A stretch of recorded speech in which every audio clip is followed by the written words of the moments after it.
बताओ मुसलमानों के मोहल्ले में जितनी नशे की चीजें बिकती है, क्या औरों के मोहल्ले में बिकती है? जितना नशा मुसलमानों के इलाकों में किया जाता है, क्या औरों के इलाकों में किया जाता है? आपसे पूछना चाहता हूं, इस कदर नशे में डूबने वाली कौम 15वीं सदी के अंदर अगर कोई है, वो कौम मुस्लिम है। अल्लाह अकबर। 16-16 साल के, 17-17 साल के लड़के और लड़कियां बाज़ाब्ता तौर पर नशे की तरफ जा रहे हैं। कॉलेज छोड़कर, यूनिवर्सिटी छोड़कर, तालीम छोड़कर नशे की तरफ। किस मुसलमान को नहीं पता अल्लाह के रसूल मुस्तफा करीम रऊफुर रहीम सल्लल्लाहु अलैहि वसल्लम ने फरमाया, जिसने नशा किया उसने मोहम्मद पर नाजिल होने वाली किताब का गोया के इनकार किया। अल्लाहु अकबर, अल्लाह। उठाकर हदीस रसूल देखो, अल्लाह के रसूल अलैहिस्सलाम फरमाते हैं, नशा करने वाले जब कयामत के दिन उठ करके अल्लाह की बारगाह में आएंगे,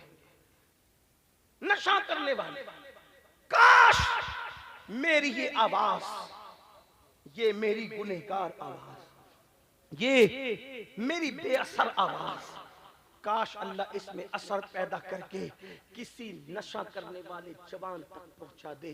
कि अल्लाह के रसूल अलैहिस्सलाम फरमाते हैं, नशा करने वाला जब कयामत के दिन अल्लाह की अदालत में उठ करके आएगा तो उसका चेहरा सूअर की तरह, खिंजीर की तरह होगा और उसकी आंखों से खून टपक रहा होगा, उसकी आंखों से खून बह रहा होगा और वो अपनी मुंह से उल्टी कर रहा होगा। तो वो उल्टी पाखाने की उल्टी होगी, यानी उसके मुंह से गलाजत पाखाना निकल रहा होगा।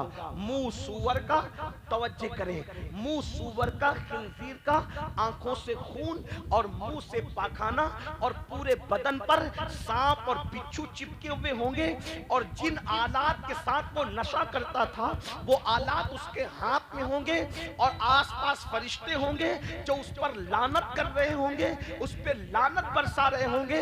इस जिल्लत और रुसवाई के साथ अल्लाह अकबर, नशा करने वाला कयामत के दिन अल्लाह की अदालत में आएगा। लोग उससे पूछेंगे कि तू कौन है, तू कौन है? ये मैं अपनी मर्जी से नहीं कह रहा हूँ, फकी अबुल्लह समरकंदी ने इसको अपनी किताब में लिखा है। मैं कोई बात अपनी तबीयत से कहने का आदी नहीं। अल्लाह अकबर।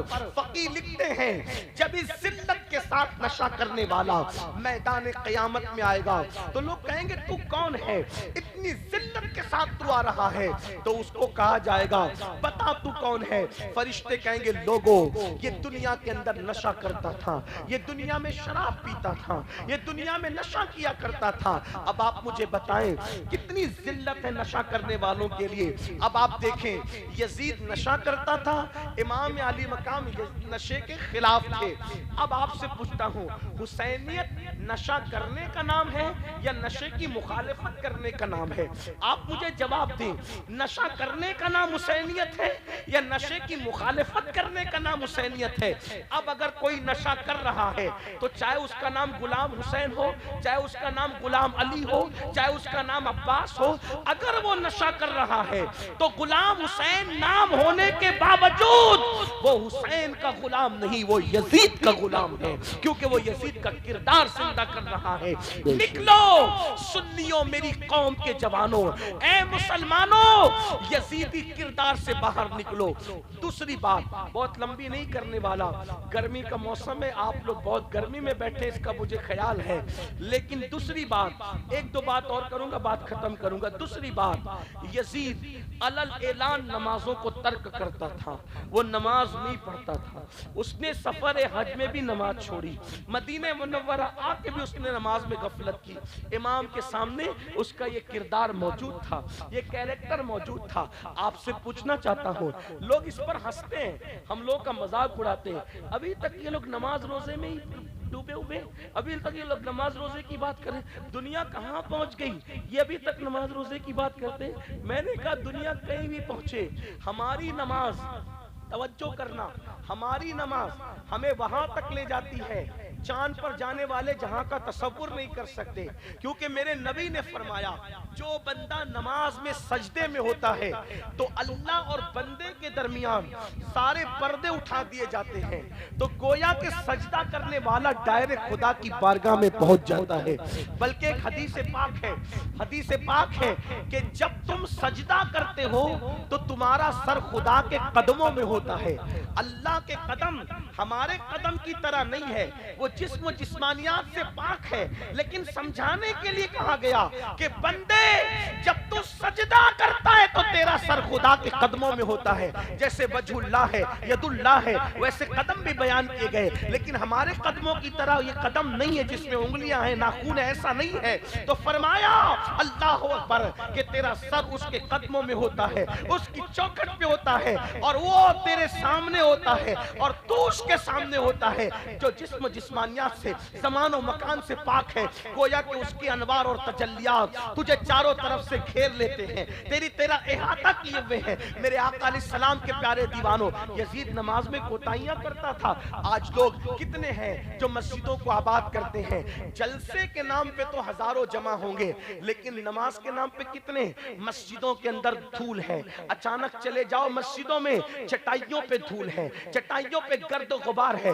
लोग नमाज में बिल्कुल धड़ल्ले के साथ नमाज छोड़ रहे हैं। सुन लो, पूरे कुरान में 700 मर्तबा मेरे अल्लाह ने नमाज का हुक्म दिया है। और याद रखना, आप अपने आप को रज़वी कह लो, अशरफी कह लो, बरकाती कह लो, साबरी कह लो, मदारी कह लो, कामली कह लो, अबुल उलाई कह लो, जन्नती कह लो, हुसैनी कह लो, मोहम्मदी कह लो, कुछ भी कह लो। इन जिम्मेदार उलमा की मौजूदगी में कहता हूँ, नमाज छोड़कर तुम अल्लाह की अदालत में अपने आप को सच्चा मोमिन साबित नहीं कर सकते। बेशक बेशक बेशक, हक हक, सुभान अल्लाह। जिंदगी में सजदा नहीं, नमाज से कोसों दूर। और जब कहा जाता है नमाज पढ़ो तो कहते हैं मौलाना टाइम नहीं मिलता। अगर टाइम नहीं मिलता तो फिर मुसलमान क्यों है? कैसे है? तुझे खाने के लिए टाइम है, तुझे सोने के लिए टाइम है, तुझे नाच गाने के लिए टाइम है, तुझे व्हाट्सएप फेसबुक के लिए टाइम है, तुझे औरतों के साथ बैठने उठने के लिए टाइम, दोस्तों के साथ उठने बैठ, तुझे अल्लाह के लिए टाइम। एक वक्त की नमाज के लिए सिर्फ 10 मिनट का टाइम, सिर्फ 10 मिनट, 10 मिनट से ज्यादा का टाइम नहीं लगता। और हम अगर टाइम निकालना चाहें तो बिल्कुल निकाल सकते, इसलिए कि टाइम किसी को नहीं मिलता, निकालना पड़ता है। आप जलसे में टाइम निकाल कर आए तो पहुंचे। अगर थोड़ी सुस्ती करते तो आप नहीं आते। बेशुमार लोग हैं जो आना चाहते थे, सुस्ती की, नहीं आए, बिस्तर पे लेटे लेटे सो गए, बैठे रह गए, बातें करते हुए नहीं आए। टाइम निकालना पड़ता है। नमाज पढ़ो इससे पहले कि तुम्हारी नमाज जनाजा पढ़ी जाए, नमाज पढ़ो इससे पहले कि तुम्हारा रूह का रिश्ता तुम्हारे जिस्म से टूट जाए, नमाज पढ़ो इससे पहले कि मौत से तुम्हारी आंखें बंद हो जाए। मेरे अजीज, मेरे भाई, अल्लाह अकबर, अगर तू नमाज नहीं पढ़ता तो याद रख, अपने आप पे रहम कर, अपने आप पे रहम कर। अल्लाह के रसूल गैब दा नबी सल्लल्लाहु अलैहि वसल्लम ने फरमाया, सबसे ज्यादा मौत के वक्त अगर किसी को तकलीफ होती है तो बेनमाजी को तकलीफ होती है। क़यामत के दिन सबसे ज्यादा अजाब अगर किसी को होगा तो बेनमाजी को होगा। एक हदीस सुन लीजिए जिसको अल्लामा उस्मान इब्ने हसन ने दुर्रतुन नासिहीन के अंदर नकल किया है। ये हदीस सुन ले, उसके बाद एक और बात करके बात मुकम्मल करते हैं। दिल के कानों से सुनना। मेरे आका सल्लल्लाहु अलैहि वसल्लम के दीवानों, अपनी बात नहीं कर रहा हूँ, किताब के हवाले से मुस्तफा जाने रहमत की बात कर रहा हूँ। ऐ मेरे भाइयों, खेल कूद में कब तक जिंदगी गंवाते रहोगे? ऐ मेरे भाइयों, कब तक अल्लाह से दूर भागते रहोगे? अपनी बहनों से भी कहता हूँ, जिहालत की जिंदगी कब तक गुजारोगी?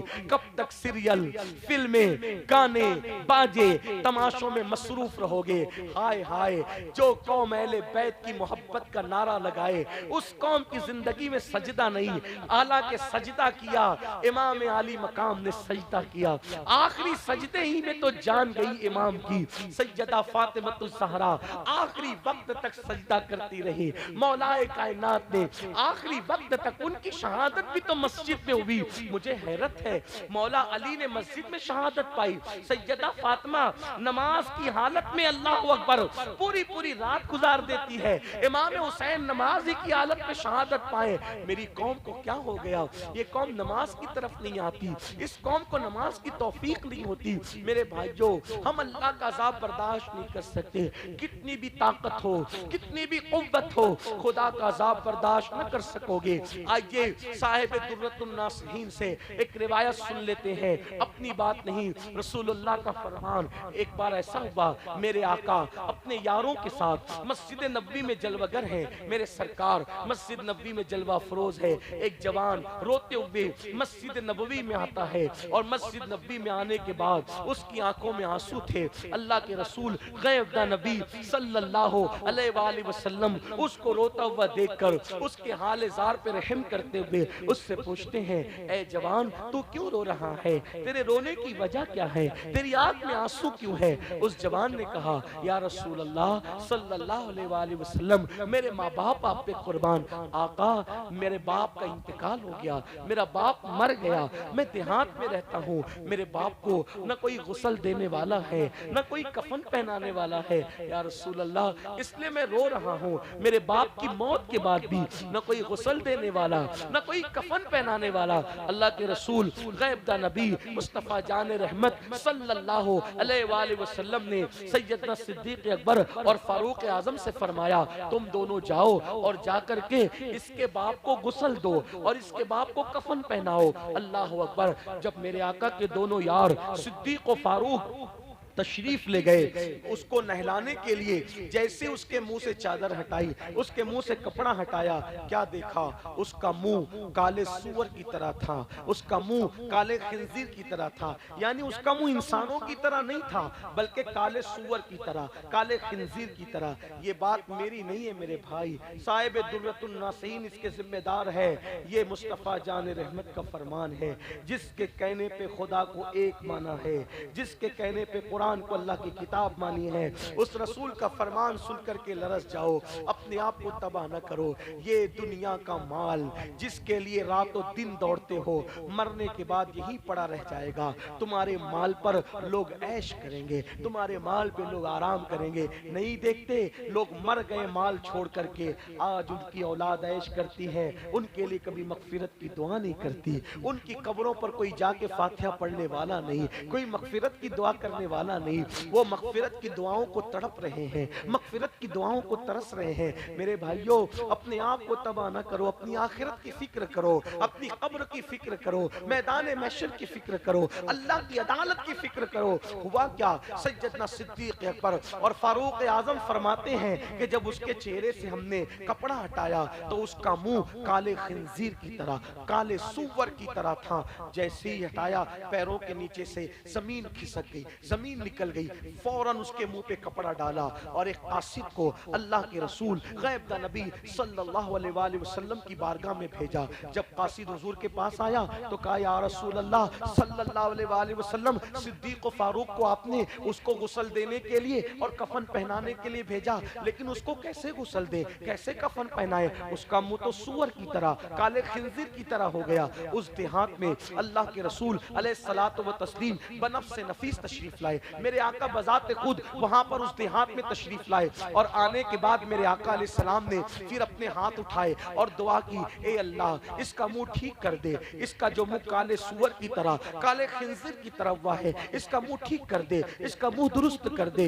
जब देखा गया हुजूर की दुआ थी, इनायत का जोड़ा, इजाबत का सेहरा, दुल्हन बन के निकली, दुआए मोहम्मद, इजाबत ने झुककर गले से लगाया। बड़ी नाज से जब दुआए मोहम्मद हुआ, ये हुजूर ने दुआ की, उसका चेहरा ठीक हो गया। फौरी तौर पे सहाबा ने, असहाबे मुस्तफा ने गुस्ल दिया। गुस्ल देने के बाद कफन पहनाया। कफन पहनाने के बाद सहाबे किराम ने फिर उसकी नमाज जनाजा पढ़ी। सहाबा ने उसकी नमाज जनाजा पढ़ी। नमाज जनाजा किसने पढ़ी? सहाबा ने। मेरे भाइयों तवज्जो करना, किसी मस्जिद के इमाम ने नहीं, हम जैसे मौलवी साहब लोगों ने नहीं, अल्लाह अकबर, हम जैसे पीर साहब लोगों ने नहीं, बल्कि असहाब मुस्तफा ने रूए जमीन पर चश्मे फलक ने और पुश्ते जमीन ने अंबिया के बाद अगर सबसे बेहतरीन कोई मखलूक देखा है तो उसको असहाबे मुस्तफा कहते हैं, उसे सहाबा कहते हैं। साहिब दुर्रतुन नासिहीन के मुताबिक